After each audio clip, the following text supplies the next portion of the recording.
Punjabi radio USA ਸੁਣ ਰਹੇ ਸਾਰੇ ਹੀ ਮਾਣਯੋਗ ਅਤੇ ਸਤਿਕਾਰਤ ਸਰੋਤਿਆਂ ਨੂੰ ਪਿਆਰ ਸਤਿਕਾਰ ਸਹਿਤ ਨਿੱਘੀ ਜਿਹੀ ਸਤਿ ਸ੍ਰੀ ਅਕਾਲ। ਸਭ ਨੂੰ ਜੀ ਨੂੰ ਆਖਦੇ ਹਾਂ। ਪ੍ਰੋਗਰਾਮ ਦੇ ਵਿੱਚ ਆਪ ਸਭ ਦਾ ਨਿੱਘਾ ਸਵਾਗਤ ਹੈ। ਪ੍ਰੋਗਰਾਮ ਲੈ ਕੇ ਹਾਜ਼ਰ ਹੋ ਚੁੱਕੇ ਹਾਂ। ਇਸ ਮੌਕੇ ਖਬਰ ਤੇ ਨਜ਼ਰ। ਅੱਜ 22 ਫਰਵਰੀ ਦਿਨ ਹੈਗਾ ਹੈ ਜੀ, ਮੰਗਲਵਾਰ। ਮੇਰੇ ਨਾਲ ਜੁੜ ਚੁੱਕੇ ਨੇ ਮਿੰਟੂ ਗੁਰੂਸਰੀਆ ਜੀ। ਜੀ ਇਹਨੂੰ ਸਵਾਗਤ ਹੈ। ਸਤਿ ਸ੍ਰੀ ਅਕਾਲ ਜੀ। ਸ਼ੁਕਰੀਆ ਜੀ ਸਾਰਿਆਂ ਨੂੰ। ਸਤਿ ਸ੍ਰੀ ਅਕਾਲ ਜੀ। ਸਾਡੇ ਅੱਜ ਦੇ ਪ੍ਰੋਗਰਾਮ ਖਬਰ ਤੇ ਨਜ਼ਰ ਨੂੰ ਸਪਾਂਸਰ ਕਰਦੇ ਨੇ ਖਾਲਸਾ ਇੰਸ਼ੋਰੈਂਸ ਏਜੰਸੀ, ਜਿਨ੍ਹਾਂ ਦੇ ਕੋਲੋਂ ਤੁਸੀਂ ਹਰ ਇੱਕ ਤਰੀਕੇ ਦੇ ਇੰਸ਼ੋਰੈਂਸ ਕਰਵਾ ਸਕਦੇ ਹੋ। ਇੰਸ਼ੋਰੈਂਸ ਬਾਰੇ ਪਤਾ ਕਰਨ ਲਈ ਕਾਲ ਕਰ ਸਕਦੇ ਹੋ। Number 4082722500 4082722500। Tekiana immigration law firm, immigration ਦਾ ਹੋਵੇ ਕਿਸੇ ਵੀ ਤਰੀਕੇ ਦਾ ਕੰਮ। Call attorney J Tekiana 4159900503 4159090503। Krishan Dhanota university, Baljinder Singh Nejar Woodland, Paramjit Kaur Rangi Vacaville, Gurmeet Singh Dhian Kaur Samra Modesto, Harnek Singh Renton Washington. G and tire and lube, ਜਿਨ੍ਹਾਂ ਦੇ ਕੋਲੋਂ ਤੁਸੀਂ truck wash, oil change, air brake ਦਾ ਕੰਮ ਕਰਵਾ ਸਕਦੇ ਹੋ। ਨਵੇਂ ਪੁਰਾਣੇ ਟਾਇਰ ਵਾਜਿਬ ਕੀਮਤਾਂ ਤੇ ਖਰੀਦ ਸਕਦੇ ਹੋ। ਸੈਂਟਾ ਨਾਲਾ ਮਡੇਰਾ ਦੇ ਵਿੱਚ ਲੋਕੇਸ਼ਨ ਨੇ। ਕਾਲ ਕਰ ਸਕਦੇ ਹੋ Nimma Sahota 209 277 0113। West coast truck driving school Fresno, ਜਿਹੜੇ ਕਿ ਤੁਹਾਨੂੰ ਟਰੱਕ ਚਲਾਉਣ ਦੀ ਸਿਖਲਾਈ ਵਧੀਆ ਢੰਗ ਦੇ ਨਾਲ ਦਿੰਦੇ ਹਨ। ਕਾਲ ਅਜੀਤ ਅਟਵਾਲ 559 374 4541। ਇਹਨਾਂ ਸਾਰਿਆਂ ਦਾ ਧੰਨਵਾਦ। ਜੇਕਰ ਤੁਸੀਂ ਜਾਂ ਕੋਈ ਹੋਰ ਕਾਰੋਬਾਰ ਇਸ ਪ੍ਰੋਗਰਾਮ ਨੂੰ ਸਪਾਂਸਰ ਕਰਨਾ ਚਾਹੁੰਦੇ ਹੋ, ਸੰਪਰਕ ਕਰ ਸਕਦੇ ਹੋ ਨੰਬਰ 408 722 7698 ਦੇ ਉੱਤੇ। ਮਿੰਟੂ ਜੀ, ਗੱਲਬਾਤ ਦਾ ਸਿਲਸਿਲਾ ਸ਼ੁਰੂ ਕਰਦੇ ਜਾਈਏ। ਰੂਸ ਤੇ ਯੂਕਰੇਨ ਦੇ ਵਿੱਚ ਤਣਾਅ ਇਸ ਟਾਈਮ ਸਿਖਰਾਂ ਤੇ ਆ। ਭਾਰਤੀ ਦੂਤ ਘਰ ਨੇ ਯੂਕਰੇਨ ਦੇ ਵਿੱਚ ਵਿਦਿਆਰਥੀਆਂ ਨੂੰ ਮੁੜ ਦੇਸ਼ ਛੱਡਣ ਦੀ ਦਿੱਤੀ ਸਲਾਹ।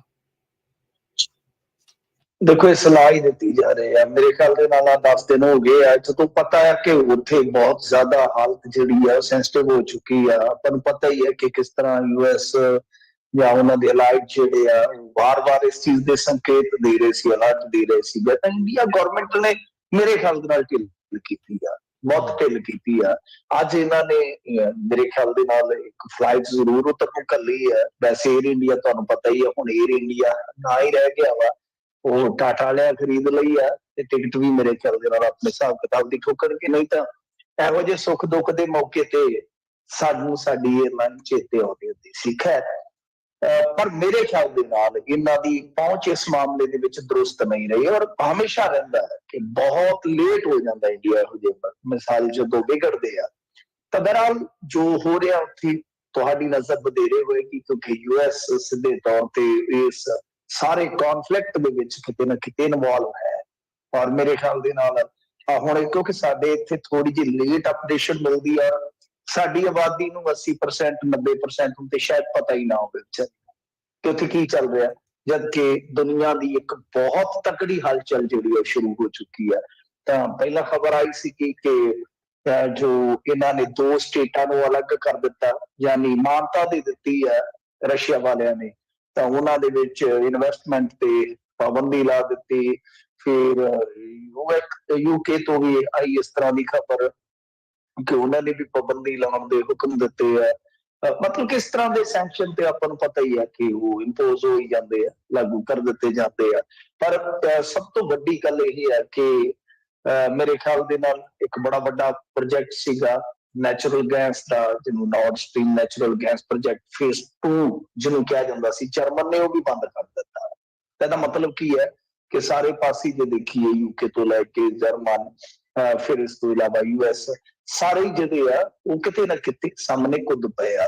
ਹੁਣ ਕਿੱਥੋਂ ਕੁ ਤੱਕ ਗੱਲ ਜਾਂਦੀ ਹੈ, ਨਿਊਯਾਰਕ ਟਾਈਮਸ ਦੀ ਮੈਂ ਦੇਖ ਰਿਹਾ ਸੀਗਾ ਇੱਕ ਨਿਊਜ਼ ਥੋੜਾ ਸਮਾਂ ਪਹਿਲਾਂ, ਉਹਦੇ ਵਿੱਚ ਇੱਕ ਉਹਨਾਂ ਨੇ ਗੱਲ ਕਹੀ, ਬਹੁਤ ਵੱਡੀ ਗੱਲ, ਕਿ ਪੁਤਿਨ ਦੀ ਜਿੱਦ ਹੁਣ ਜਿਹੜੀ ਹੈ ਜੰਗ ਦਾ ਖਤਰਾ ਬਣ ਗਈ ਹੈ, US ਕਹਿ ਰਿਹਾ। ਤੇ ਵੈਸੇ ਬ੍ਰਿਟੇਨ ਨੇ ਵੀ, ਮਤਲਬ ਕਿ ਉਸੇ ਦੇ ਵਿੱਚ ਮੈਂ ਫਿਰ ਖਬਰ ਪੜ੍ਹ ਰਿਹਾ ਸੀ ਉਸੇ ਆਰਟੀਕਲ ਦੇ ਵਿੱਚ ਕਿ ਬ੍ਰਿਟੇਨ ਨੇ ਵੀ 5 ਬੈਂਕਾਂ ਨੂੰ ਬੈਨ ਕਰ ਦਿੱਤਾ। ਹਾਲਾਂਕਿ ਉਹਦੀ ਤਫਸੀਲ ਨਹੀਂ ਸੀਗੀ ਕਿ ਕਿਸ ਤਰ੍ਹਾਂ ਦੇ ਬੈਂਕ ਹੈ, ਕਿਸ ਤਰ੍ਹਾਂ ਦਾ ਕਾਰੋਬਾਰ ਹੈ। ਮਤਲਬ ਕਿ ਹਲਚਲ ਸ਼ੁਰੂ ਹੋ ਚੁੱਕੀ ਹੈ। UNSA ਦੀ ਮੇਰੇ ਖਿਆਲ ਦੇ ਨਾਲ ਬੈਠਕ ਹੋਈ ਹੰਗਾਮੀ ਹਾਲਤ ਦੇ ਵਿੱਚ। ਇਹ ਦੇਖ ਲਓ ਤੁਸੀਂ ਕਿ ਯੂਨਾਈਟਿਡ ਸਿਕਿਉਰਿਟੀ ਕੌਂਸਲ ਦੀ ਬੈਠਕ ਉਦੋਂ ਨਹੀਂ ਹੋਈ, ਮੀਟਿੰਗ ਉਦੋਂ ਨਹੀਂ ਹੋਈ ਜਦੋਂ ਅਫਗਾਨਿਸਤਾਨ ਚ ਫੜਾ ਦਫੜੀ ਪੈ ਗਈ ਆ, ਤਾਂ ਉਦੋਂ ਕੋਈ ਕੁਝ ਨਹੀਂ ਬੋਲਿਆ। ਤਾਂ ਇੱਥੇ ਹੁਣ UNSA ਦੀ ਮੀਟਿੰਗ ਜਿਹੜੀ ਆ ਉਹ ਵੀ ਬੁਲਾ ਲਈ ਗਈ ਆ। ਪਰ ਦੇਖੋ ਹੁਣ ਗੱਲ ਕੀ ਹੈ ਕਿ ਕਹਾਣੀ ਜਿਹੜੀ ਹੈ ਉਹ ਕਿਸੇ ਦੂਸਰੇ ਪਾਸੇ ਨੂੰ ਵੀ ਜਾਂਦੀ ਨਜ਼ਰ ਆ ਰਹੀ ਹੈ। ਹਾਲਾਂਕਿ ਦੁਆ ਕਰਨੀ ਚਾਹੀਦੀ ਆ, ਅਮਨ ਅਮਾਨ ਰਹੇ ਪੂਰੇ ਸੰਸਾਰ ਦੇ ਵਿੱਚ, ਕਿਉਂਕਿ ਪੂਰੀ ਦੁਨੀਆ ਤੇ ਇਸ ਚੀਜ਼ ਦਾ ਅਸਰ ਪੈ ਰਿਹਾ ਵਾ। ਨਾਲ ਦੀ ਨਾਲ ਸਟਾਕ ਐਕਸਚੇਂਜ ਡਾਊਨ ਚੱਲ ਜਾਣੀ ਆ। ਰਸ਼ੀਆ ਦਾ ਜਿਹੜਾ ਰੂਬਲ ਹੈ ਮੇਰੇ ਖਿਆਲ ਦੇ ਨਾਲ ਉਹਨਾਂ ਦੀ ਕਰੰਸੀ, ਜੇ ਮੈਂ ਗਲਤ ਨਹੀਂ ਹੈ, ਤਾਂ ਉਹ ਹਿਸਾਬ ਲਾ ਲਓ ਕਿ ਡਾਲਰ ਦੇ ਮੁਕਾਬਲੇ ਜਿਹੜੀ 80 ਤੇ ਆ, ਮਤਲਬ ਕਿ ਉਹਨਾਂ ਦੇ 80 ਰੂਬਲ $1 ਦੇ ਬਰਾਬਰ। ਇੰਨੀ ਕਰੰਸੀ ਉਹਨਾਂ ਦੀ ਵੀ ਡਿੱਗ ਪਈ, ਸਟਾਕ ਐਕਸਚੇਂਜਾਂ ਡਿੱਗ ਪਈਆਂ। ਇਸ ਤੋਂ ਇਲਾਵਾ ਕ੍ਰੂਡ ਆਇਲ ਦੇ ਜਿਹੜੇ ਪ੍ਰਾਈਸ ਹੈ ਯਕਦਮ ਮੇਰੇ ਖਿਆਲ ਦੇ ਨਾਲ 8 ਸਾਲ ਬਹੁਤ ਵੱਡਾ ਸਮਾਂ ਹੁੰਦਾ, ਉਹਨੂੰ ਅਕ੍ਰੋਸ ਕਰ ਗਿਆ। 8 ਸਾਲ ਦਾ ਜਿਹੜਾ ਆਪਾਂ ਕਹਿ ਸਕਦੇ ਹਾਂ ਇਸ ਵੇਲੇ ਦਾ ਸਭ ਤੋਂ ਵੱਡਾ ਰੇਟ ਆ। ਤਾਂ ਉਹਦਾ ਅਸਰ ਇੰਡੀਆ ਤੇ ਸਿੱਧਾ ਹੀ ਪੈਣਾ। ਇੰਡੀਆ ਤੇ ਤਾਂ ਮੇਰੇ ਖਿਆਲ ਨਾਲ ਹੋਰ ਵੀ ਅਸਰ ਪੈ ਜਾਣਾ ਇਸ ਚੀਜ਼ ਦਾ। ਤੁਹਾਨੂੰ ਪਤਾ ਹੀ ਹੈ ਕਿ US ਨੇ ਵੀ ਘੇਰਾਬੰਦੀ ਕਰਨੀ ਹੈ ਕਿ ਹਾਂ ਮਿੱਤਰਾ ਹੋਰ ਦੱਸ ਕਿੱਥੇ ਜਾਣਾ ਹੈ, ਉਧਰ ਕਿ ਇੱਧਰ। ਇਹ ਵੀ ਮੇਰੇ ਖਿਆਲ ਦੇ ਨਾਲ ਬਹੁਤ ਜਲਦੀ ਹੋਏਗਾ। ਸੋ ਇੰਡੀਆ ਤੇ ਜੇ ਆਪਾਂ ਦੇਖੀਏ ਤਾਂ ਇਹਨਾਂ ਚੀਜ਼ਾਂ ਦਾ, ਇਹਨਾਂ ਫੈਸਲਿਆਂ ਦਾ ਸਿੱਧੇ ਤੌਰ ਤੇ ਇੱਕ ਫਰਕ ਪੈਣਾ ਹੀ ਪੈਣਾ। ਹੁਣ ਇਹ ਕਿੱਧਰ ਨੂੰ ਜਾਂਦੇ ਉਹ ਇੱਕ ਵੱਖਰੀ ਗੱਲ ਹੈ, ਕੂਟਨੀਤੀ ਦੀ ਹੈ। ਪਰ ਮਹਿੰਗਾਈ ਦਾ ਜਾਂ ਕਹਿ ਲਓ ਕਿ 20,000 ਦੇ ਕਰੀਬ ਜਿਹੜੇ ਨਾਗਰਿਕ ਦੱਸੀਦੇ ਆ ਕਿ ਉੱਥੇ ਫਸੇ ਹੋਏ ਆ, ਉਹਨਾਂ ਨੂੰ ਕੱਢ ਕੇ ਲਿਆਉਣ ਦਾ ਉਹ ਅਲੱਗ ਤੋਂ ਇੱਕ ਚੈਲੰਜ ਹੋਏਗਾ। ਕਿਉਂਕਿ ਮਹਿੰਗਾਈ ਜਿਵੇਂ ਕ੍ਰੂਡ ਆਇਲ ਦੇ ਪ੍ਰਾਈਸ ਵਧਣਗੇ, ਕਿਉਂਕਿ 89% ਅਸੀਂ ਤੇਲ ਇੰਪੋਰਟ ਕਰਦੇ ਹਾਂ, ਬਹੁਤ ਵੱਡਾ ਇੰਪੋਰਟ ਹੈ ਸਾਡਾ ਤੇਲ ਦਾ। ਤਾਂ ਜਿਵੇਂ ਹੁਣ ਇਲੈਕਸ਼ਨ ਖਤਮ ਹੋਇਆ, ਬਸ ਨਾਲ ਦੀ ਨਾਲ ਹੀ ਰੇਟ ਵਧਣੇ ਸਟਾਰਟ ਹੋ ਜਾਣਗੇ। CNG, ਫਿਰ ਇਸ ਤੋਂ ਇਲਾਵਾ ਘਰੇਲੂ ਰਸੋਈ ਦੀ ਜਿਹੜੀ ਹੁੰਦੀ ਆਪਣੀ ਗੈਸ ਦੀ ਖਪਤ, ਇਹ ਸਾਰਾ ਕੁਝ ਮਹਿੰਗਾ ਹੋਣ ਜਾ ਰਿਹਾ ਜੇ ਇਹ ਕੌਨਫਲਿਕਟ ਇਸੇ ਤਰ੍ਹਾਂ ਹੀ ਚੱਲਦਾ ਰਿਹਾ। ਹੁਣ ਤਾਂ ਕੌਨਫਲਿਕਟ ਤੋਂ ਵੀ ਅੱਗੇ ਕਹਿ ਲਈਏ ਕਿ ਡਰ ਇਹ ਆ ਕਿ ਸਮਾਲ ਸਕੇਲ ਦੀ ਜਾਂ ਲਾਰਜ ਸਕੇਲ ਦੀ ਕੋਈ ਵਾਰ ਨਾ ਸ਼ੁਰੂ ਹੋ ਜਾਵੇ। ਕਿਉਂਕਿ ਮੈਂ ਹੁਣੇ ਹੀ ਇੱਕ AFP ਨਿਊਜ਼ ਏਜੰਸੀ ਦਾ ਦੇਖ ਰਿਹਾ ਸੀ ਕਿ ਉਹਦੇ ਵਿੱਚ ਉਹ ਕਹਿ ਰਹੇ ਆ ਕਿ ਪੁਤਿਨ ਨੇ ਅਪਰ ਹਾਊਸ ਤੋਂ ਆਪਣੀ ਜਿਹੜੀ ਆਰਮੀ ਆ ਉਹਨੂੰ ਬਾਹਰ ਕਾਰਵਾਈ ਵਾਸਤੇ ਭੇਜਣ ਦੀ ਇਜਾਜ਼ਤ ਮੰਗੀ ਆ। ਇਹਨੂੰ ਤੁਸੀਂ ਆਪ ਹੀ ਡਿਫਾਈਨ ਕਰ ਲਓ, ਇਹਦੀ ਪਰਿਭਾਸ਼ਾ ਤੈਅ ਕਰ ਲਓ ਕਿ ਉਹ ਕੀ ਕਹਿ ਰਿਹਾ। ਤੇ ਮਿੰਟੂ ਜੀ ਉਹਦੀ ਪ੍ਰਵਾਨਗੀ ਇਹਦੇ ਵਿੱਚ ਐਡ ਕਰਦਾ, ਉਹਨਾਂ ਨੇ ਆਲਰੇਡੀ ਇਜਾਜ਼ਤ ਦੇ ਦਿੱਤੀ ਆ ਰਸ਼ੀਆ ਦੀ ਫੈਡਰਲ ਕੌਂਸਲ ਨੇ ਵੀ ਜੇ ਤੁਸੀਂ ਬਾਹਰ ਮੁਲਕ ਤੋਂ ਬਾਹਰ ਆਰਮਡ ਫੋਰਸਿਸ ਵਰਤਣਾ ਚਾਹੁੰਦੇ ਹੋ ਤਾਂ ਵਰਤ ਸਕਦੇ ਆ। ਸੋ ਕੱਲ ਪਰਸੋਂ ਦੀ ਗੱਲ ਮੈਂ ਇਹੀ ਕਰ ਰਿਹਾ ਵੀ ਜਿਹੜਾ 1.5 ਲੱਖ ਫੌਜੀ ਉਹਨਾਂ ਨੇ ਉੱਥੇ ਬਿਠਾਇਆ, ਚਾਹ ਕਾਫੀ ਪੀਣ ਨੂੰ ਨਹੀਂ ਬਿਠਾਇਆ, ਕੁਛ ਨਾ ਕੁਛ ਉਹਨੇ ਕਾਰਵਾਈ ਕਰਨੀ, ਪਾਰਟੀ ਕਰਨੀ ਥੋੜੀ ਬਿਠਾਇਆ ਉੱਥੇ। ਬਿਲਕੁਲ ਇਜਾਜ਼ਤ ਮਿਲ ਗਈ ਹੈ। ਮੈਂ ਹੁਣ ਤੋਂ ਤੱਕ ਪੌਣਾ ਘੰਟਾ ਪਹਿਲਾਂ ਦੇਖਿਆ ਤਾਂ ਇਜਾਜ਼ਤ ਮਿਲ ਗਈ ਹੈ। ਤੁਹਾਡੇ ਕੋਲ ਮੈਂ ਜਿਵੇਂ ਕਿਹਾ ਕਿ ਛੇਤੀ ਆਉਂਦੇ ਨੇ, ਸਾਡੇ ਕੋਲ ਇੱਥੇ ਖਬਰਾਂ ਜਿਹੜੀਆਂ ਥੋੜੀਆਂ ਪਛੜ ਕੇ ਆਉਂਦੀਆਂ। ਤਾਂ ਇਟ ਮੀਨ ਕਿ ਜੰਗ ਦਾ ਉਹ ਲਾਰਜ ਸਕੇਲ ਤੇ ਜਾਂਦੀ ਹੈ ਜਾਂ ਸਮਾਲ ਸਕੇਲ ਤੇ ਜਾਂਦੀ ਹੈ, ਇਹ ਪਤਾ ਨਹੀਂ ਹੈ। ਪਰ ਮੈਨੂੰ ਲੱਗਦਾ ਕਿ ਕਿਤੇ ਨਾ ਕਿਤੇ ਉਹ ਜੋ ਇੱਕ ਬੱਦਲ ਛਾਏ ਹੁੰਦੇ ਆ, ਆਪਾਂ ਕਹਿੰਦੇ ਆ ਦੁਨੀਆ ਤੇ ਜੰਗ ਦੇ ਬੱਦਲ ਛਾਏ ਹੋਏ ਆ, ਉਹ ਗਾੜੇ ਹੋ ਗਏ, ਉਹ ਗਾੜੇ ਹੋ ਗਏ। ਤੇ ਹੁਣ ਦੁਆ ਹੀ ਕਰ ਸਕਦੇ ਆ ਕਿ ਚਲੋ ਅਮਨ ਅਮਾਨ ਰਵੇ, ਕਿਉਂਕਿ ਹੁਣ ਦੀ ਜੰਗ ਜਿਹੜੀ ਆ ਕਿਤੇ ਗਾਹ ਲੈ ਜਾਏਗੀ, ਦੁਨੀਆ ਨੂੰ ਬਹੁਤ ਗਾਹ ਲੈ ਜਾਏਗੀ।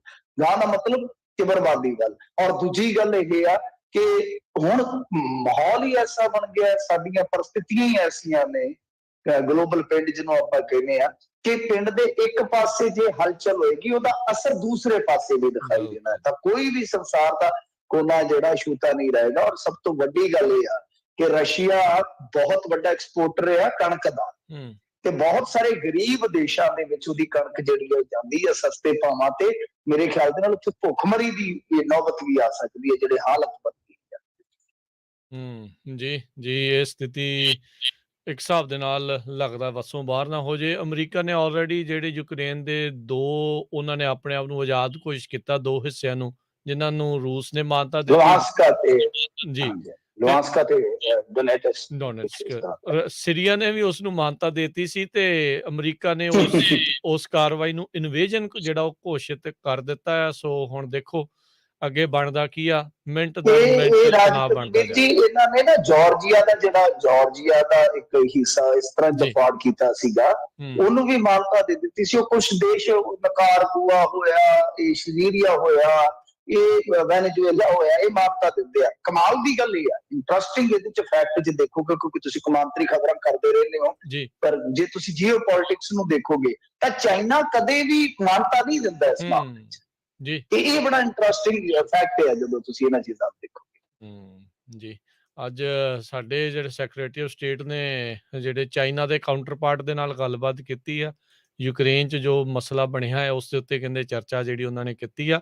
ਬਣਨਾ ਕੀ ਆ ਇਹ ਤਾਂ ਹੁਣ ਪਤਾ ਨਹੀਂ, ਭਵਿੱਖ ਦੇ ਗਰਭ ਦੇ ਵਿੱਚ ਆ, ਪਰ ਜੋ ਹਾਲਾਤ ਜੋ ਸੰਕੇਤ ਮਿਲ ਰਹੇ ਆ ਤੇ ਲੱਗਦਾ ਵੀ ਧਾਵਾ ਧੂਵਾ ਜਿਹੜਾ ਉਹ ਬੋਲਿਆ ਹੀ ਜਾਣਾ, ਕਿਤੇ ਨਾ ਕਿਤੇ ਆਮ ਲੋਕਾਂ ਦੀ ਜਾਨ ਜਿਹੜੀ ਆ ਇਸ ਪੂਰੇ ਰੌਲੇ ਗੋਲੇ 'ਚ ਜਾਣੀ ਗਈ ਆ। ਤੇ ਅਗਲੀ ਮਿੰਟੂ ਜੀ ਵਾਪਸ ਆਪਾਂ ਸਰਹੱਦਾਂ ਦੇ ਉਦੋਂ ਪਾਰ ਹੋ ਕੇ ਵਾਪਸ ਆਈਏ। ਇੱਕ ਮਿੰਟ, ਮੈਂ ਤੁਹਾਨੂੰ ਇੱਕ 에ਅਰ ਇੰਡੀਆ ਦੀ ਗੱਲ ਕਹਿ ਰਿਹਾ ਸੀ, ਪਲੀਜ਼ ਮੈਂ ਮਾਫ ਕਰਨਾ, ਮੈਂ ਗੁਸਤਾਖੀ ਕੀਤੀ ਹੈ ਤੁਹਾਨੂੰ ਟੋਕਣ ਦੀ। ਅੱਛਾ, 에ਅਰ ਇੰਡੀਆ ਦੀ ਮੈਂ ਜਿਵੇਂ ਗੱਲ ਕਹੀ ਸੀ, ਕਦੇ 에ਅਰ ਇੰਡੀਆ ਸਾਡਾ ਸਰਕਾਰੀ ਜਹਾਜ਼ ਹੋਇਆ ਕਰਦਾ ਸੀ, ਕਦੇ ਪ੍ਰਧਾਨ ਮੰਤਰੀ ਦਬੱਲੀ ਫਿਰਦਾ ਸੀ, ਕਦੇ ਵਿਪਤਾ ਵੇਲੇ ਆਪਾਂ ਯੂਜ਼ ਕਰਦੇ ਸੀ। ਆ ਹੁਣ ਉਹਦਾ ਨਿੱਜੀਕਰਨ ਹੋਇਆ। ਯੂਕਰੇਨ ਦੀ ਟਿਕਟ 35,000 ਦੀ ਸੀ, ਆ ਜਦੋਂ ਹੀ ਮਾੜੀ ਜੀ ਵਿਪਤਾ ਪਾਈ ਉਹਨਾਂ ਦੁੱਗਣੀ ਕਰ ਦਿੱਤੀ ਹੈ, 70,000 ਦੀ ਟਿਕਟ ਕਰ ਦਿੱਤੀ ਹੈ। ਬਹੁਤ ਤਗੜੇ ਪੱਤਰਕਾਰ ਆ, ਉਹਨਾਂ ਵੱਲੋਂ ਇਹ ਖਬਰ ਜਿਹੜੀ ਆ ਉਹ ਦਿੱਤੀ ਜਾ ਰਹੀ ਹੈ ਕਿ ਦੇਖ ਲੋ ਨਿੱਜੀਕਰਨ ਦੇ ਫਾਇਦੇ ਜਾਂ ਰੁਝਾਨ ਆਣੇ ਸਟਾਰਟ ਹੋ ਗਏ। ਜੀ ਅਮਰੀਕਾ ਵਾਲੇ ਜਿਹੜੇ ਉੱਥੋਂ ਉਹਨਾਂ ਨੇ ਕੱਢੇ ਆ, ਯੂਕਰੇਨ ਵਾਲਿਆਂ ਨੂੰ ਵਾਪਸ ਜਿਹੜਾ ਉਹ ਬੁਲਾ ਰਹੇ ਆ ਤੇ ਇਹ ਪੈਸੇ ਜਿਹੜੇ ਦੁੱਗਣੇ ਕਰ ਰਹੇ ਆ, ਲੋਕਾਂ ਨੂੰ ਉੱਥੇ ਛਿਲ ਰਹੇ ਆ। ਕੱਲ ਇੱਕ ਵੀਡੀਓ ਵੀ ਮੈਂ ਦੇਖ ਰਿਹਾ ਸੀ, ਪੰਜਾਬੀ ਮੁੰਡਾ ਵੀ ਜਿਹੜਾ ਯੂਕਰੇਨ 'ਚ ਵਿਦਿਆਰਥੀ ਜਿਹੜਾ ਉਹ ਫਸਿਆ ਪਿਆ ਸੀ, ਕਹਿੰਦਾ ਵੀ ਸਾਨੂੰ ਕੱਢੋ ਕਿਸੇ ਨਾ ਕਿਸੇ ਤਰੀਕੇ ਦੇ ਨਾਲ। ਅਗਲੀ ਜਿਹੜੀ ਮਿੰਟੂ ਜੀ ਗੱਲ ਕਰਦੇ ਜਾਈਏ ਵਾਪਸ ਚੋਣਾਂ ਦੀ ਜੇ ਗੱਲ ਕਰੀਏ, ਕਹਿੰਦੇ ਉੱਥੋਂ ਦੀ ਇੱਕ ਹੋਰ ਦਿਲਚਸਪ ਵੀਡੀਓ ਵੀ ਵਾਇਰਲ ਹੋ ਰਹੀ ਆ। ਹਾਂਜੀ, ਚੋਣਾਂ ਗੁਜ਼ਰ ਗਈਆਂ ਤਾਂ ਉਹ ਜਿਵੇਂ ਆਪਾਂ ਕਣਕ ਵੱਢਿਆ ਕਰਦੇ ਸੀਗੇ ਨਾ, ਤੇ ਉਹ ਇੱਕ ਬੋਦੀ ਜੀ ਛੱਡ ਦਿੰਦੇ ਹੁੰਦੇ ਸੀ ਜੀ, ਛੋੜੰਬਾ ਕਹਿੰਦੇ ਸੀ ਉਹਨੂੰ, ਛੋੜਵਾ। ਹੁਣ ਤੇ ਉਹ ਸਭ ਕੁਝ ਭੁੱਲ ਗਿਆ, ਕਿਉਂਕਿ ਕੰਬਾਈਨ ਚੱਲਦੀ ਹੈ ਤੇ ਦਵਾ ਦਵ ਵੱਢੀ ਜਾਂਦੀ ਹੈ ਕਣਕ, ਤੇ ਬੋਦੀ ਜੀ ਛੱਡਦੇ ਸੀ, ਉਹਨੂੰ ਛੋੜੰਬਾ ਕਹਿੰਦੇ ਸਨ। ਤਾਂ ਛੋੜੰਬਾ ਰਹਿ ਗਿਆ, ਇਲੈਕਸ਼ਨ ਕਣਕ ਤਾਂ ਵੱਢੀ ਗਈ ਹੈ ਜਾਂਦੀ, ਉਹਦੇ ਨਤੀਜੇ ਆਉਣੇ ਆ। ਉਹ ਨਤੀਜਾ ਮਤਲਬ ਕਿ ਜਦੋਂ ਤੁੱਲਦੀ ਕਣਕ ਫੇਰ ਹੀ ਨਤੀਜਾ ਆਉਂਦਾ ਆ ਨਾ, ਕਿ ਕਿੰਨੇ ਮਨ ਨਿਕਲੀ ਆ ਕਿੱਲੇ ਦੀ, ਉਹ ਤੇ ਬਾਅਦ ਦੀ ਗੱਲ ਆ। ਤਾਂ ਬਹਰਹਾਲ ਆਪਾਂ ਕਹਿ ਸਕਦੇ ਹਾਂ ਕਿ ਕਣਕ ਦੀ ਉਹ ਜਿਹੜੀ ਛੋੜੰਬਾ ਰਹਿ ਗਈ ਹੈ, ਤਾਂ ਉਹ ਬੋਦੀ ਜੀ ਆਪਣੇ ਸਾਹਮਣੇ ਆਉਂਦੀ ਆ। ਬਹੁਤ ਦਿਲਚਸਪ ਵੀਡੀਓਜ਼ ਆ ਰਹੀਆਂ ਨੇ, ਤਾਂ ਇੱਕ ਵੀਡੀਓ ਦਿਲਚਸਪ ਆ ਰਹੀ ਹੈ ਅੰਮ੍ਰਿਤਸਰ ਤੋਂ, ਇਹ ਵਾਇਰਲ ਹੋਈ ਸੀ ਕੱਲ ਸ਼ਾਮੀ, ਯਾਨੀ ਅੱਜ ਤੇ ਫਿਰ ਪੂਰੀ ਅੱਗ ਵਾਂਗੂ ਫੈਲ ਗਈ ਆ। ਇਹਦੇ ਵਿੱਚ ਕੀ ਹੋਇਆ ਵਾ ਕਿ ਜਿੱਥੋਂ ਅਨਿਲ ਜੋਸ਼ੀ ਤੇ ਕੁੰਵਰ ਵਿਜੇ ਪ੍ਰਤਾਪ ਸਿੰਘ ਆਪਸ ਦੇ ਵਿੱਚ ਮੁਕਾਬਲਾ ਕਰ ਰਹੇ ਨੇ, ਤੇ ਨਾਲ ਹੈਗੇ ਨੇ ਸੁਨੀਲ ਦੱਤੀ ਮੇਰੇ ਖਿਆਲ ਦੇ ਨਾਲ, ਤੇ ਉੱਥੇ ਕੀ ਹੋਇਆ ਵਾ ਕਿ ਇੱਕ ਬੂਥ ਦੇ ਵਿੱਚ ਕੁੰਵਰ ਵਿਜੇ ਪ੍ਰਤਾਪ ਸਿੰਘ ਬੜੇ ਨਜ਼ਰ ਆਉਂਦੇ ਨੇ, ਮਤਲਬ ਕਿ ਵੀਡੀਓ ਦੇ ਵਿੱਚ ਜੋ ਸ਼ੋਰ ਸ਼ਰਾਬਾ ਆ। ਤੇ ਉਸ ਤੋਂ ਬਾਅਦ ਫਿਰ ਉੱਥੇ ਕਾਂਗਰਸੀ ਅਤੇ ਅਕਾਲੀ ਦੋਨੇ ਧੜੇ ਇਕੱਠੇ ਹੋ ਜਾਂਦੇ ਨੇ ਬਾਹਰ ਬੂਥ ਤੇ। ਕਮਾਲ ਦੀ ਗੱਲ ਆ ਕਿ ਇਕਜੁੱਟਤਾ ਦੇ ਨਾਲ ਉਹ ਫਿਰ ਕੁੰਵਰ ਵਿਜੇ ਪ੍ਰਤਾਪ ਸਿੰਘ ਦਾ ਮੁਰਦਾਬਾਦ ਕਰਦੇ ਆ, ਥਾਣੇਦਾਰ ਮਤਲਬ ਕਿ ਜਿਹੜਾ SHO ਆ ਉਹਦਾ ਮੁਰਦਾਬਾਦ ਕਰਦੇ ਆ ਪੂਰੇ ਜ਼ੋਰ ਸ਼ੋਰ ਦੇ ਨਾਲ। ਤੇ ਬੜੇ ਦਿਲਚਸਪ ਉਹਦੇ ਤੇ ਕਮੈਂਟ ਆ ਰਹੇ ਸੀ ਉਸ ਵੀਡੀਓ ਤੇ ਕਿ ਕਿਆ ਕਮਾਲ ਦੀ ਇਹਨਾਂ ਦੇ ਵੀ ਅੰਡਰਸਟੈਂਡਿੰਗ ਆ। ਤਾਂ ਖੈਰ ਉਹ ਵੀਡੀਓ ਜਿਹੜਾ ਵਾਇਰਲ ਹੋ ਰਿਹਾ ਤੇਜ਼ੀ ਦੇ ਨਾਲ, ਇਹ ਮੇਰੇ ਖਿਆਲ ਦੇ ਨਾਲ ਬੂਥ ਨੰਬਰ 117 ਤੇ 119 ਦਾ, ਜਿੱਥੇ ਪੋਲਿੰਗ ਚੱਲ ਰਹੀ ਸੀ, ਹੌਲੀ ਚੱਲ ਰਹੀ ਸੀ ਪੋਲਿੰਗ, ਤੇ ਜਿਹਦੇ ਕਰਕੇ ਵੋਟਰਾਂ ਦੀ ਵੀ ਬਹੁਤ ਲੰਬੀ ਕਤਾਰ ਲੱਗੀ ਹੋਈ ਸੀ। ਮਤਲਬ ਕਿ ਲੋਕ ਪਹਿਲਾਂ ਹੀ ਪਰੇਸ਼ਾਨ ਸਨ, ਉਸ ਤੋਂ ਬਾਅਦ ਇਹ ਪਰੇਸ਼ਾਨੀ ਆ ਗਈ ਕਿ ਕੁੰਵਰ ਵਿਜੇ ਪ੍ਰਤਾਪ ਸਿੰਘ ਪਹਿਲਾਂ ਹੀ ਬੂਥ ਦੇ ਅੰਦਰ ਸੀ, ਜਿਨ੍ਹਾਂ ਨੂੰ ਬਾਹਰ ਕੱਢਣ ਵਾਸਤੇ ਦੋਵੇਂ ਨੇਤਾ ਜਿਹੜੇ ਇਕੱਠੇ ਹੋ ਜਾਂਦੇ ਤੇ ਉਹਨਾਂ ਦੇ ਸਮਰਥਕ ਐ ਬਿਲਕੁਲ ਮੋਢੇ ਨਾਲ ਮੋਢਾ ਜੋੜ ਕੇ ਨਾਅਰੇਬਾਜ਼ੀ ਕਰਦੇ ਆ। ਇੱਕ ਦਿਲਚਸਪ ਵੰਨਗੀ ਵੇਖਣ ਨੂੰ ਮਿਲੀ ਆ। ਇਸ ਤੋਂ ਇਲਾਵਾ ਜੇ ਤੁਸੀਂ ਵੇਖੋਗੇ ਹੋਰ ਵੀ ਕੁਝ ਚੀਜ਼ਾਂ ਜਿਹੜੀਆਂ ਨਿਕਲ ਆ ਰਹੀਆਂ ਨੇ ਕਿ ਰਾਣਾ ਗੁਰਜੀਤ ਸਿੰਘ ਕਹਿੰਦੇ ਆ ਕਿ ਦੋਸ਼ ਇਹ ਲੱਗਾ ਕਿ Z+ ਸਿਕਿਉਰਿਟੀ ਲੈ ਕੇ ਉਹ ਪੋਲਿੰਗ ਬੂਥ ਦੇ ਅੰਦਰ ਵੜ ਗਏ। ਹੁਣ ਉਹਨਾਂ ਦੀ ਵੀ ਇਨਵੈਸਟੀਗੇਸ਼ਨ ਖੁੱਲ ਗਈ। ਇੱਕ ਹੋਰ ਵੀਡੀਓ ਤੁਹਾਨੂੰ ਦਿਲਚਸਪ ਦੱਸ ਦਿੰਦਾ, ਉਹ ਵੀ ਘੱਟ ਦਿਲਚਸਪ ਨਹੀਂ ਹੈ, ਉਹ ਜਲੰਧਰ ਦੀ ਆ। ਜਲੰਧਰ ਦੇ ਵਿੱਚ ਹੋਇਆ ਕੀ ਆ ਕਿ ਉੱਥੇ ਕੀਮਤੀ ਭਗਤ ਜੀ ਖਲੋਤੇ ਸਨ, ਮੇਰੇ ਖਿਆਲ ਦੇ ਨਾਲ ਜਲੰਧਰ ਸੈਂਟਰਲ ਦੀ ਗੱਲ ਆ, ਮੈਨੂੰ ਯਾਦ ਨਹੀਂ ਆ ਰਿਹਾ ਕਿਹੜਾ ਹਲਕਾ ਆ। ਤੇ ਅੱਛਾ, ਉਹਦੇ ਵਿੱਚ ਕੀ ਹੋਇਆ ਕਿ ਜਦੋਂ ਕੀਮਤੀ ਭਗਤ ਬੂਥ ਤੇ ਬੈਠੇ ਆ ਤੇ ਉਹਨਾਂ ਨੂੰ ਆ ਕੇ ਵੋਟਰ ਪੁੱਛਦੇ ਆ ਕਿ ਵੋਟ ਕਿਹਨੂੰ ਪਾਈਏ, ਵੋਟ ਕਿਸ ਨੂੰ ਪਾਉਣੀ ਚਾਹੀਦੀ ਹੈ, ਤਾਂ ਉਹ ਕਹਿ ਰਹੇ ਆ ਕਿ ਵੋਟ ਜਿਹੜੀ ਹੈ ਉਹ ਭਾਜਪਾ ਨੂੰ ਪਾ ਦਿਓ, ਫੁੱਲ ਤੇ ਪਾਓ। मतलब कि आप वो अकाली दल ਵੱਲੋਂ ਨੇ ਤੇ ਦੂਸਰੇ ਪਾਸੇ ਵੋਟ ਭੁਗਤਾ ਰਹੇ ਨੇ ਉਹ ਭਾਜਪਾ ਵਾਲੇ। ਇਹ ਕਮਾਲ ਦੀ ਗੱਲ ਆ। ਤਾਂ ਬੜਾ ਉਸ ਵੀਡੀਓ ਨੂੰ ਵੀ ਭੜਥੂ ਪਾ ਦਿੱਤਾ, ਹਾਲਾਂਕਿ ਉਹਨਾਂ ਨੇ ਕੋਈ ਇਹਦੇ ਤੇ ਵਾਸ਼ਨ ਨਹੀਂ ਦਿੱਤਾ। ਪੁੱਛਣ ਦਾ ਯਤਨ ਕੀਤਾ ਗਿਆ ਪੱਤਰਕਾਰਾਂ ਵੱਲੋਂ ਕਿ ਐਸਾ ਕਿਉਂ ਹੋ ਰਿਹਾ ਹੈ, ਵੀਡੀਓ ਸੱਚੀ ਹੈ ਜਾਂ ਝੂਠੀ ਹੈ, ਤੇ ਉਹ ਚੁੱਪ ਹੀ ਕਰ ਗਏ। ਜੀ ਕੋਈ ਵੀ ਰਿਐਕਸ਼ਨ ਜਦੋਂ ਇਲੈਕਸ਼ਨ ਹੋ ਰਿਹਾ ਸੀਗਾ। ਮੇਰੀ ਆਵਾਜ਼ ਤਾਂ ਆ ਰਹੀ ਹੈ ਜੀ? ਜੀ ਕੱਟ ਗਈ ਸੀ ਪਰ ਹੁਣ ਆ ਰਹੀ ਹੈ ਦੁਬਾਰਾ। ਅੱਛਾ, ਇਹਦੇ ਚ ਕੀ ਮੈਂ ਕਹਿ ਰਿਹਾ ਸੀਗਾ ਕਿ 2017 ਦੇ ਵਿੱਚ ਜਦੋਂ ਇਲੈਕਸ਼ਨ ਹੋ ਰਿਹਾ ਸੀਗਾ 2017 ਦੇ ਵਿੱਚ, ਉਦੋਂ ਇਹਨਾਂ ਤੇ ਦੋਸ਼ ਇਹ ਲੱਗਿਆ ਸੀਗਾ ਕਿਉਂਕਿ ਉਹਦੇ ਭਾਜਪਾ ਚ ਹੁੰਦੇ ਸੀ। ਤੁਹਾਨੂੰ ਯਾਦ ਹੋਣਾ ਇੱਕ ਗਊ ਸੇਵਾ ਕਮਿਸ਼ਨ ਬਣਿਆ ਸੀ। ਮੈਂ ਗੱਲ ਨੂੰ ਰਿਪੀਟ ਕਰ ਦਿੰਦਾ ਥੋੜਾ ਜਿਹਾ ਕਿ ਜਿਹੜੇ ਕੀਮਤੀ ਭਗਤ ਸੀਗੇ ਗਊ ਸੇਵਾ ਕਮਿਸ਼ਨ ਦੇ ਚੇਅਰਮੈਨ ਬਣੇ ਸੀ ਅਕਾਲੀ ਦਲ ਭਾਜਪਾ ਦੇ ਗੱਠਜੋੜ ਚ, ਭਾਜਪਾ ਦੇ ਕੋਟੇ ਦੇ ਵਿੱਚੋਂ। ਹੋਇਆ ਕਿ 2017 ਚ ਵੀ ਇਹਨਾਂ ਤੇ ਦੋਸ਼ ਲੱਗ ਗਿਆ ਕਿ ਜਦੋਂ ਭਗਤ ਫੈਮਿਲੀ ਉੱਥੇ ਇਲੈਕਸ਼ਨ ਲੜ ਰਹੀ ਸੀਗੀ ਤਾਂ ਇਹਨਾਂ ਨੇ ਝਾੜੂ ਨੂੰ ਵੋਟ ਪਵਾ ਦਿੱਤੇ, ਉਦੋਂ ਵੀ ਦੋਸ਼ ਲੱਗੇ। ਐਤਕੀ ਕੀ ਹੋਇਆ ਕਿ ਐਤਕੀ ਇਹ ਅਕਾਲੀਆਂ ਵੱਲੋਂ ਉਮੀਦਵਾਰ ਬਣੇ ਕਿਉਂਕਿ ਇਹਨਾਂ ਨੇ ਭਾਜਪਾ ਛੱਡ ਕੇ ਫਿਰ ਅਕਾਲੀ ਦਲ ਜੁਆਇਨ ਕਰ ਲਿਆ ਸੀਗਾ ਥੋੜੇ ਸਾਲ ਪਹਿਲਾਂ, 2 ਸਾਲ ਹੋਏ ਹੋਣੇ ਆ। ਤੇ ਐਤਕੀ ਦੋਸ਼ ਇਹ ਲੱਗਿਆ ਕਿ ਅਕਾਲੀਆਂ ਨੇ ਇਹਨਾਂ ਨੂੰ ਟਿਕਟ ਦਿੱਤੀ ਆ ਤੇ ਇਹ ਆਪਣੀ ਵੋਟ ਜਿਹੜੀ ਆ ਭਾਜਪਾ ਨੂੰ ਪਵਾਉਂਦੇ ਰਹੇ ਆ। ਸੋ ਇਸ ਤਰ੍ਹਾਂ ਦੀ ਵੀਡੀਓ ਵਾਇਰਲ ਹੋਈ ਹੈ, ਉਹ ਵੀ ਬਹੁਤ ਲੋਕ ਧੜੱਲੇ ਨਾਲ ਦੇਖ ਰਹੇ ਆ ਤੇ ਨਜ਼ਾਰੇ ਲੈ ਰਹੇ ਨੇ। ਜੀ ਜੀ ਅਗਲੀ ਗੱਲ ਕਰੀਏ, Z+ ਸਿਕਿਉਰਿਟੀ ਦੀ ਗੱਲ ਕੀਤੀ ਸੀ। ਆ ਫਰਲੋ ਤੇ ਆਏ ਰਾਮ ਰਹੀਮ ਨੂੰ ਵੀ Z+ ਸਿਕਿਉਰਿਟੀ ਕਹਿੰਦੇ ਦਿੱਤੀ ਗਈ ਆ। ਦੇਖੋ ਗੱਲ ਕੀ ਹੈ ਕਿ ਇਸ ਮਾਮਲੇ ਦੇ ਵਿੱਚ ਜਿਹੜੀ ਆਪਾਂ ਦੇਖਦੇ ਹਾਂ ਕਹਾਣੀ, ਇਹ ਤਾਂ ਸਾਫ਼ ਹੀ ਹੈ ਨਾ ਕਿ ਕਿਸ ਤਰ੍ਹਾਂ ਫਰਲੋ ਦਾ ਇੰਤਜ਼ਾਮ ਹੋਇਆ, ਕਿਸ ਤਰ੍ਹਾਂ ਸਾਰਾ ਉਹਨੂੰ ਹੁਣ ਜਸਟੀਫਾਈਡ ਕੀਤਾ ਗਿਆ। ਹਾਈ ਕੋਰਟ ਦੇ ਵਿੱਚ ਜਾ ਕੇ ਕਿਹਾ ਗਿਆ, ਉਹ ਕਹਿੰਦੇ ਕਿ ਹਾਰਡਕੋਰ ਕ੍ਰਿਮੀਨਲ ਨਹੀਂ ਹੈ। ਸਰਕਾਰ ਕਹਿ ਰਹੀ ਹੈ ਕਿ ਡੇਰੇਦਾਰ ਹਾਰਡਕੋਰ ਕ੍ਰਿਮੀਨਲ ਹੈ ਹੀ ਨਹੀਂ ਹੈ ਭਾਈ, ਔਰ ਇਹਨੂੰ ਖਾਲਿਸਤਾਨੀਆਂ ਤੋਂ ਖਤਰਾ ਵਾ ਤੇ Z+ ਸੁਰੱਖਿਆ ਤੈਨੂੰ ਪਹਿਲਾਂ ਹੀ ਦਿੱਤੀ ਹੋਈ ਆ। ਤੁਸੀਂ ਦੇਖੋ ਕਮਾਲ ਦੀ ਗੱਲ ਆ ਕਿ ਕੋਈ ਬੰਦਾ ਬਲਾਤਕਾਰ ਦੇ ਕੇਸਾਂ ਦੇ ਵਿੱਚ ਸਜ਼ਾ ਯਾਫਤਾ ਹੋਵੇ, ਫਿਰ ਕਤਲ ਦੇ ਕੇਸ ਦੇ ਵਿੱਚ ਸਜ਼ਾ ਯਾਫਤਾ ਹੋ ਜਾਵੇ ਤੇ ਉਹਦੇ ਵਾਸਤੇ Z+ ਸਿਕਿਉਰਿਟੀ ਤੁਹਾਨੂੰ ਦੁਨੀਆ 'ਚ ਕਿਤੇ ਨਹੀਂ ਮਿਲਣੀ। It happens only in India. ਇਹ ਸਾਡੇ ਇੰਡੀਆ 'ਚ ਹੀ ਤੁਹਾਨੂੰ ਵੇਖਣ ਨੂੰ ਮਿਲੇਗਾ ਕਿ Z+ ਸਿਕਿਉਰਿਟੀ ਦਿੱਤੀ ਗਈ ਹੈ। ਤਾਂ ਇਹਨਾਂ ਨੇ ਹਾਈ ਕੋਰਟ ਦੇ ਵਿੱਚ ਜਾ ਕੇ ਇਹਨਾਂ ਚੀਜ਼ਾਂ ਨੂੰ ਤਸਲੀਮ ਕੀਤਾ ਵਾ।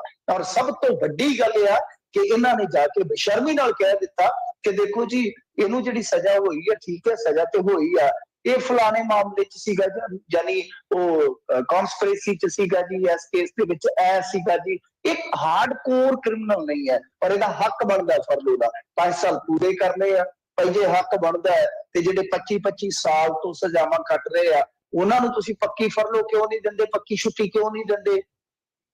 ਔਰ ਦੂਜੀ ਗੱਲ ਇਹ ਹੈ ਕਿ ਜੇ ਇਹੀ ਦੇਖਣਾ ਹੈ ਕਿ ਬਈ ਇਹਦਾ ਕੰਡਕਟ ਅੱਛਾ ਰਿਹਾ, ਇਹਦਾ ਚਾਲ ਚੱਲਣ ਉੱਥੇ ਨੇਕ ਆ, ਤਾਂ ਉਹ ਤਾਂ ਦੂਜਿਆਂ ਦਾ ਵੀ ਵੇਖਣਾ ਚਾਹੀਦਾ ਹੈ ਨਾ। ਉਹਦੀ ਟਿਕਟ ਵੀ ਵੇਖਣੀ ਚਾਹੀਦੀ ਹੈ ਕਿ ਹਾਂ ਉਹਦੀ ਟਿਕਟ ਤੇ ਕੁਛ ਝਗੜਾ ਵਗੈਰਾ ਨਹੀਂ ਚੜਿਆ ਤੇ ਉਹਨੂੰ ਵੀ ਦਿਓ, ਚਾਹੇ ਕੋਈ ਵੀ ਕਿਸੇ ਵੀ ਮਜ਼ਹਬ ਤੋਂ ਹੋਵੇ।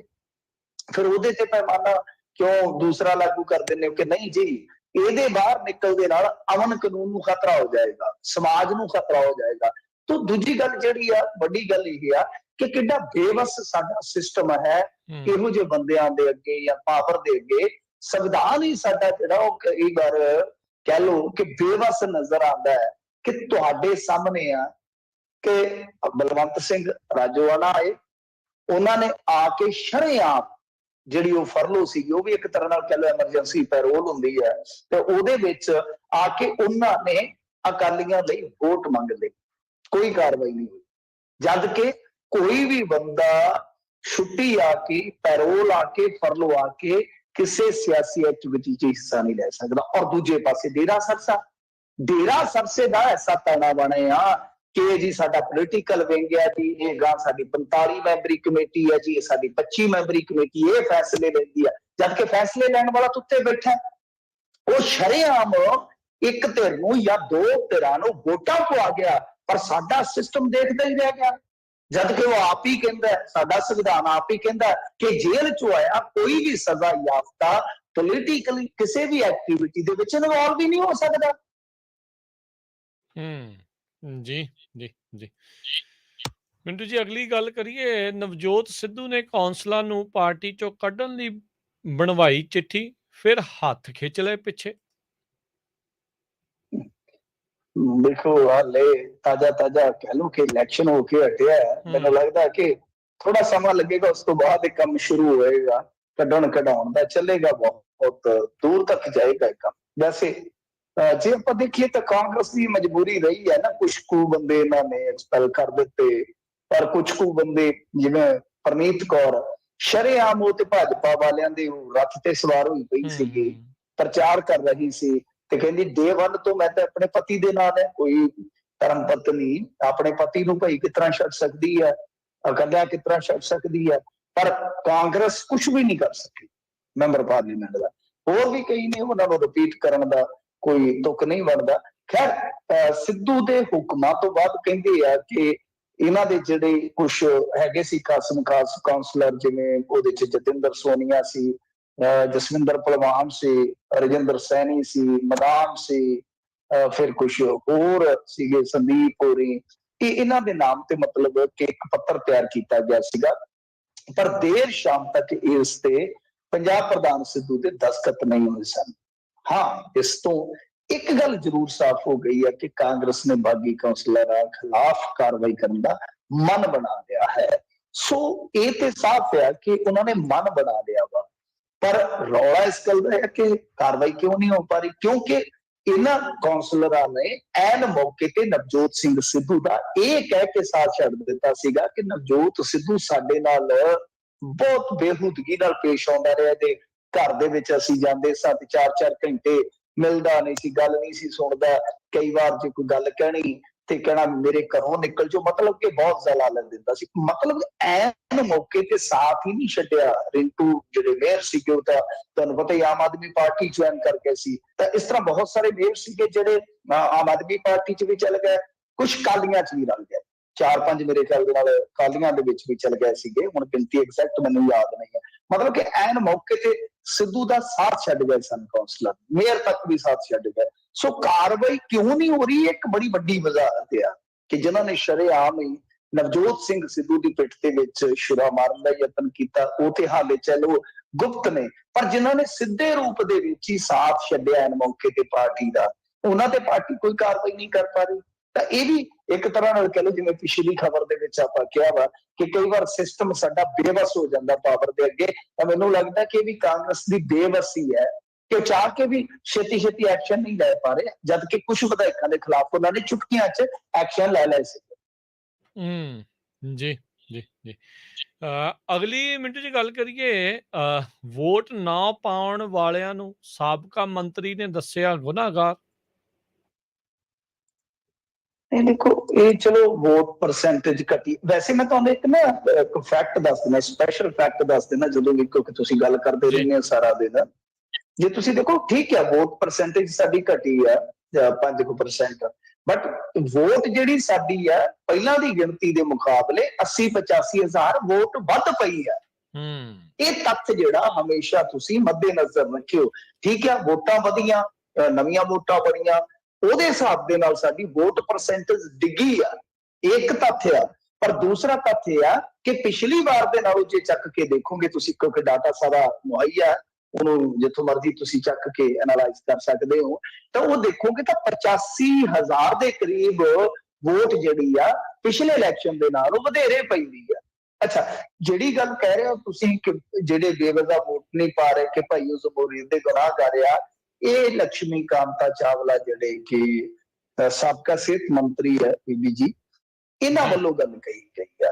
ਤਾਂ ਠੀਕ ਆ, ਕਿਉਂਕਿ ਜੇ ਆਪਾਂ ਦੇਖੀਏ ਅੰਕੜਾ ਜਿਹੜਾ 72% ਦਾ, 28% ਦੇ ਹਿਸਾਬ ਨਾਲ ਕਿੰਨੇ ਵੋਟਰ ਬਣ ਗਏ? 60 ਲੱਖ ਦੇ ਕਰੀਬ ਵੋਟਰ ਐਸੇ ਹੋਣਗੇ ਜਿਨ੍ਹਾਂ ਨੇ ਵੋਟ ਨਹੀਂ ਪਾਈ। ਇੱਕ ਤਿਹਾਈ ਹਿੱਸਾ ਹੀ ਹੋ ਗਿਆ ਨਾ, ਟੋਟਲ ਆਪਣੇ 2 ਕਰੋੜ 14 ਲੱਖ ਵੋਟਰ ਸਨ। ਤੇ ਠੀਕ ਹੈ, ਬਹੁਤ ਵੱਡੀ ਗਿਣਤੀ ਬਣ ਜਾਂਦੀ ਹੈ ਲੋਕਤੰਤਰ ਵਾਸਤੇ, ਪਰ ਗੁਨਾਹਗਾਰ ਸਾਰੇ ਗੁਨਾਹਗਾਰ ਨਹੀਂ ਹੋ ਸਕਦੇ। ਮੇਰਾ ਮੰਨਣਾ ਇਹ ਆ। ਹਾਂ, ਜਿਹੜੇ ਲੋਕ ਕਹਿ ਰਹੇ ਆ ਕਿ ਯਾਰ ਛੱਡੋ ਖੜਾ ਨੇ ਵੋਟ ਖਰਾਬ ਕਰਨੀ ਹੈ, ਜਾਂ ਮੂਡ ਖਰਾਬ ਕਰਨਾ, ਸੰਡੇ ਦਾ ਦਿਨ ਹੈ, ਚਿੱਲ ਮਾਰਦੇ ਆ, ਜਾਂ ਫੈਮਿਲੀ ਦੇ ਨਾਲ ਇੱਥੇ ਬਹਿ ਕੇ ਕਾਰਟੂਨ ਦੇਖਦੇ ਆ, ਉਹ ਤਾਂ ਠੀਕ ਹੈ, ਆਪਾਂ ਕਹਿ ਸਕਦੇ ਹਾਂ ਕਿ ਨਹੀਂ ਯਾਰ ਐਸਾ ਨਹੀਂ ਹੈ, ਸਾਦੇ ਇਸਲਾਪਨ ਨਹੀਂ ਹੈ, ਕਿਉਂਕਿ ਤੁਸੀਂ ਫਿਰ ਮੁੜ ਕੇ 5 ਸਾਲ ਗਾਲਾਂ ਕੱਢਣੀਆਂ, 5 ਸਾਲ ਕੋਸਣਾ ਵਾ। ਇਹ ਅੱਜ ਮੌਕਾ ਹੈਗਾ, ਜਿਹਨੂੰ ਵੋਟ ਕਰਨੀ ਚਾਹੁੰਦੇ ਆ ਉਹ ਕਰੇ, ਆਪਾਂ ਕਹਿ ਸਕਦੇ ਹਾਂ। ਬਟ ਸਾਡਾ ਇੱਥੇ ਵੋਟ ਪਰਸੈਂਟੇਜ ਘਟਣ ਦਾ ਕੋਈ ਇੱਕ ਕਾਰਨ ਨਹੀਂ ਹੈ ਰਾਜ ਕਰਨਵੀਰ ਸਿੰਘ ਜੀ, ਇਹ ਗੱਲ ਨੂੰ ਸਮਝਣਾ ਪਵੇਗਾ। ਅਸੀਂ ਵਾਰ-ਵਾਰ ਕਹਿ ਰਹੇ ਹਾਂ, ਨੰਬਰ 1 ਕਿ ਆਹ 4-5 ਸਾਲਾਂ 'ਚ 6 ਸਾਲਾਂ 'ਚ ਸਾਡੇ ਬਹੁਤ ਸਟੂਡੈਂਟ ਜਿਹੜੇ ਆ ਬਾਹਰ ਚਲੇ, ਜਿਨ੍ਹਾਂ ਦੀ ਮਤਲਬ ਕਿ 17 ਤੋਂ ਬਾਅਦ ਵੋਟ ਬਣੀ, ਕਿਸੇ ਵੀ ਸਾਲ ਦੇ ਵਿੱਚ ਬਣੀ, ਉਹ ਬਾਹਰ ਚਲੇ ਗਏ, ਉਹ ਆਏ ਹੀ ਨਹੀਂ ਹੈ, ਚਾਹੇ ਉਹ ਸੈਟਲਡ ਹੋ ਗਏ ਜਾਂ ਉਹਨਾਂ ਨੇ ਆਪਣੇ ਮਾਪੇ ਵੀ ਬੁਲਾ ਲਏ। ਕੁਛ ਇਹ ਵੀ ਹੁੰਦਾ ਹੈ ਕਿ ਦੋਹਰੀ ਨਾਗਰਿਕਤਾ ਵਾਲੇ ਜਿਹੜੇ ਆ ਉਹ ਵੀ ਇੱਥੇ ਮਤਲਬ ਕਿ ਸੂਚੀ 'ਚ ਤੁਰੇ ਫਿਰਦੇ, ਜਿਨ੍ਹਾਂ ਨੇ ਨਾਗਰਿਕਤਾ ਛੱਡ ਦਿੱਤੀ ਹੁੰਦੀ ਉਹ ਵੀ ਸੂਚੀ 'ਚ ਤੁਰੇ ਫਿਰਦੇ ਆ, ਈਵਨ ਦੋ ਕਿ ਮੁੱਦੇ ਵੀ ਵੋਟਰ ਸੂਚੀਆਂ 'ਚ ਤੁਰੇ ਫਿਰਦੇ ਨੇ ਇੱਥੇ ਤੇ। ਸਾਨੂੰ ਇਹ ਚੀਜ਼ ਵੇਖਣੀ ਪਵੇਗੀ ਕਿ ਸਾਡਾ ਸਿਸਟਮ ਕਿਤੇ ਨਾ ਕਿਤੇ ਊਣਤਾਈਆਂ ਦਾ ਸ਼ਿਕਾਰ ਆ। ਪਰ ਤੁਸੀਂ ਦੇਖ ਲਓ, ਕੋਈ ਅਵੇਅਰਨੈਸ ਤੁਸੀਂ ਕੰਪੇਨ ਵੇਖੀ ਹੈ ਚੋਣ ਕਮਿਸ਼ਨ ਦੀ ਪੰਜਾਬ ਦੇ ਵਿੱਚ? ਤੁਸੀਂ ਸਾਰਾ ਦਿਨ ਪੰਜਾਬ ਦੀਆਂ ਖਬਰਾਂ ਕਰਦੇ ਜੇ, ਤੁਸੀਂ ਮੈਨੂੰ ਦੱਸੋ ਕੋਈ ਕੰਪੇਨ ਚਲਾਈ ਹੈ ਇਹਨਾਂ ਨੇ? ਕੋਈ ਕੰਪੇਨ ਨਹੀਂ ਚਲਾਈ।